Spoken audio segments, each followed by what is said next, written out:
And now, Sox fans, it's our pleasure to welcome Chicago Sports Network anchor Chuck Garfien, who'll be joined on stage by 2005 World Series champion pitchers Freddy García, José Contreras, and Mark Buehrle. And joining the group is 2005 bench coach and Hall of Fame outfielder Harold Baines. Can you believe? As Freddy taking videos of the crowd? Who knows?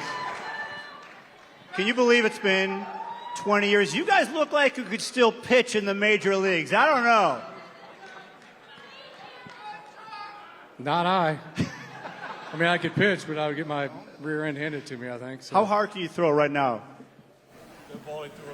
Yeah, there. 64 maybe. 64 miles per hour? That's not bad. If I'm lucky. Freddie, you can probably throw 80 at least, right? I might throw 80 today. Okay. Jose? 87. 79? 87, 90. Oh, really? 87. Jose Contreras. What made that team so special? We'll start with you, because you were the bench coach. You were there with 𝗁cie. What were your thoughts about with that team, Harold Baines? I think it was a good mixture of veterans, not too many young guys, but our pitching carried us in the playoffs. These guys went 9 innings every day. I mean, I just sat back and watched. I didn't have to do much, but we had a great team. I mean, every position had not career years, but the years we need to win. Yeah, I just think we got the acquisitions in the offseason, and everything just gelled and worked together.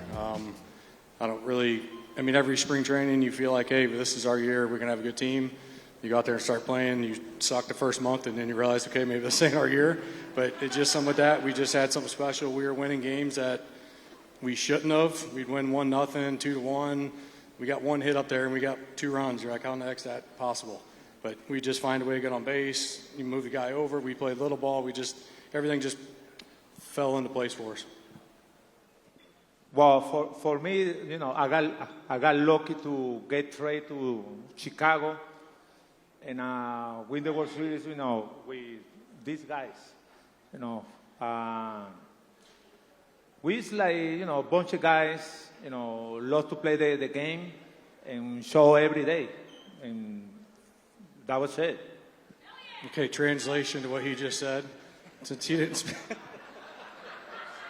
No, creo que la clave del 2005, my English not very good. You speak English. Go ahead, speak English. Oh, come on, Jose. Don't be shy, don't be shy. No, creo que la clave del 2005 fue la química. La química que nosotros teníamos. I think the key for us in 2005 was the chemistry. We started off the year with in a good pace, with good chemistry, and honestly, it felt like we were a family. And I think that's the best way that I can describe it. I want to start in the beginning, because game 1 of that season, Mark Buehrle, you were pitching that day. You remember the final score, first game? What happened yesterday? You expect me to remember something from 20 years ago? I guess it's my job. I guess it's my job to know the scores of these games. It was 1-0. You started. You went 8 innings. Shingo Takatsu got the save. I want you guys to guess how long that game took to be played. Let's start with you, Harold. 2 hours and 20 minutes. What do you think? 210. 210. Mark? 240. 240. Had to be a trick question. Maybe not. Jose, how long do you think that game took to be played? 220. 1 hour and 51 minutes. They should name the pitch clock after Mark Buehrle.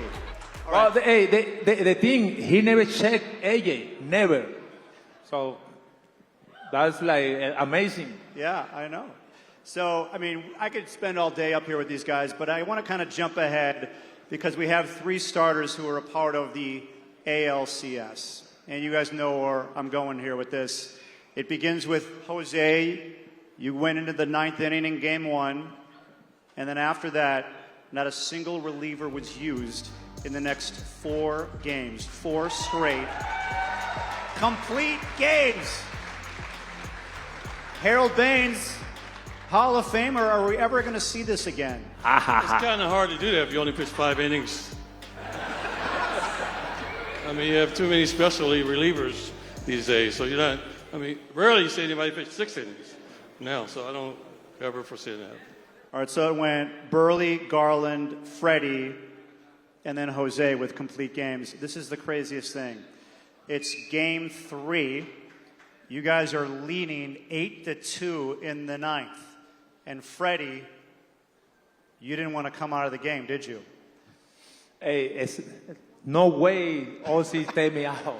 No chance. You know, he want to. Yes, he wanted to take you out. I got 𝗪𝗏𝘀 right next to me, like, don't let this guy take you out. So I made sure that it happened. So it happened. I mean, think about that in today's game. You're up 8-2 in the 9th. This is not even in the World Series yet. You have games ahead that you want to be playing, and you wanted to stay in the game, and you did. You went the distance. Hey, we know what's going on. You know, if we pitch the complete game, we tie the record. So you were thinking about that. No, we're talking about it. Yeah. You know, that wasn't, you know, like, nobody knows that. We know. So we like, you know, I'm like, for me, I'm like, hell no, I'm finished this game. And also know who I am. Yeah. So he knows, like, you know, I'm not this guy. I'll let it finish that game. There's children here. Excuse his English. So, Jose, you pitched game 5. Did you take the field that night thinking, I want to finish the job and go the distance like the previous 3 guys did? Yeah, no pressure in game 5. No pressure for me, huh? Yo recuerdo que el Duque venía conmigo y me decía. I remember that that day I was going to the field with 𝗪𝗏𝘀, and he was telling me, hey, I don't want to pitch today. Just putting pressure on me. And then I told him, you know what, don't worry. Bring the beers and bring the champagne to the bullpen because I'm going to finish this.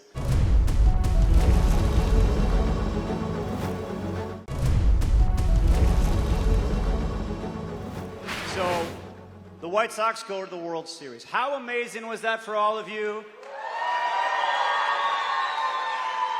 First time in your lives that the White Sox, well, for most of you, were in the World Series. What was it like, Mark, knowing that you were going to be a part of a team going to the World Series? It hadn't happened since 1959. I think leading into it, obviously hearing back, it's been a gazillion years since the White Sox have won, and they kept on, we got to get there, we got to get there. And I said, look, I can't do anything about the last 170,000 years. I can only deal with since I've been here. But just after we won, everybody's so happy about, you know, my dad or mom or grandma passed away. You know, they always wanted to have a chance to see the White Sox win those World Series, and you guys finally did it. So I think just overall, I mean, the team that we had, the fans, the experience, it was awesome to bring it back to Chicago. All right, so Jose pitched in game 1. And who did you guys knock out in game 1 from the Houston Astros? Who was the starter that day? You guys remember?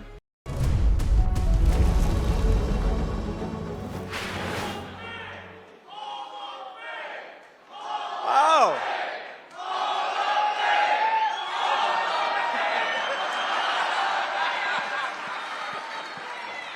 Everyone was saying Hall of Fame for Mark Buehrle.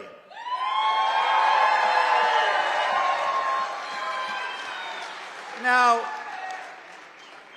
when you retired, no offense, Mark, I wasn't sure you were a Hall of Famer, but I've been digging into the numbers.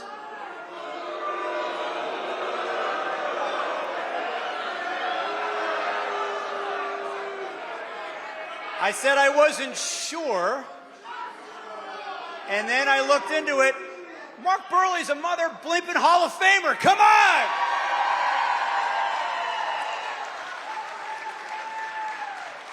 𝗵𝗍 𝗂𝗶𝘶 gets in. First ballot, your numbers are just as good as his. I'm not a self-promoter. I don't look at the stats that close. I think it is an incredible honor just to be on the ballot. We actually have some news for all of you here tonight. Besides the free beer. We're going to get hired. And we are going to be, the White Sox, on July the 11th. They're going to have a big reunion for 2005. And they're going to be unveiling a Mark Buehrle statue.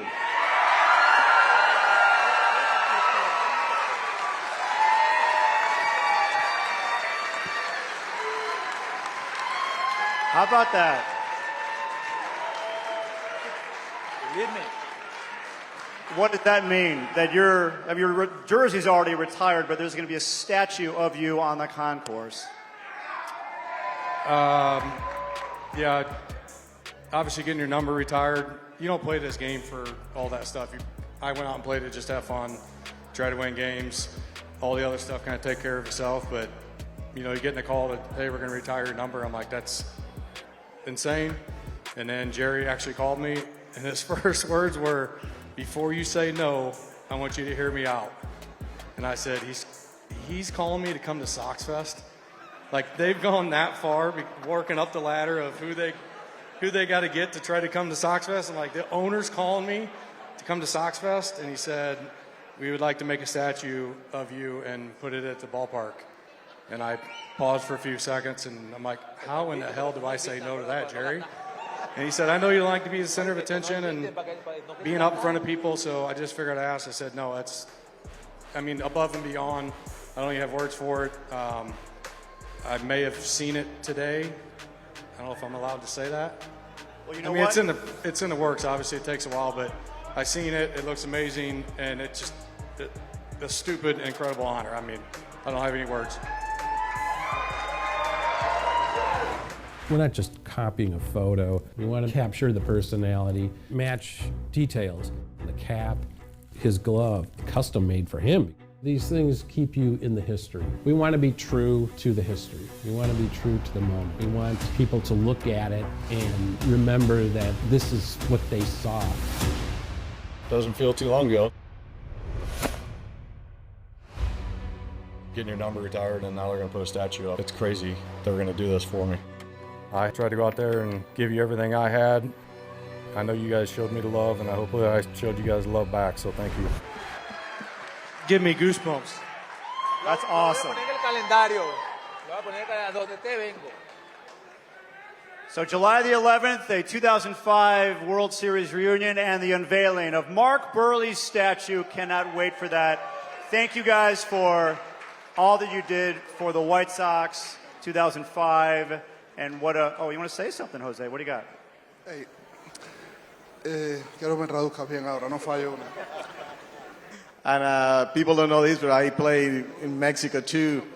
And throughout my career, I can say that, you know, there are three players that I admire, that I play with. The first one is Derek Jeter. Hermano de juego, el mejor compañero de equipo que tuve en mi carrera. Second one is Jim Thome. Tuve en mi carrera. Número 2, Jim Thome. Número 3. And the third one is Mark Buehrle. And something that I want to say about Mark is he was a great baseball player, a great pitcher, but he is an even better person. And I'll just speak for myself. 2005 was the first year that I covered the White Sox. And I've covered the team ever since, and you're one of my favorites. It doesn't mean as much coming from you, though. I like to give a hard time to all of our guys, media, photographer, people. You can talk to everybody. I like to have a good time in between starts, so it was nothing but love for you, Chuck. All right. Well, thank you guys. Appreciate it. And thank all of you for coming, walking down memory lane, talking about 2005. Thank you, fans.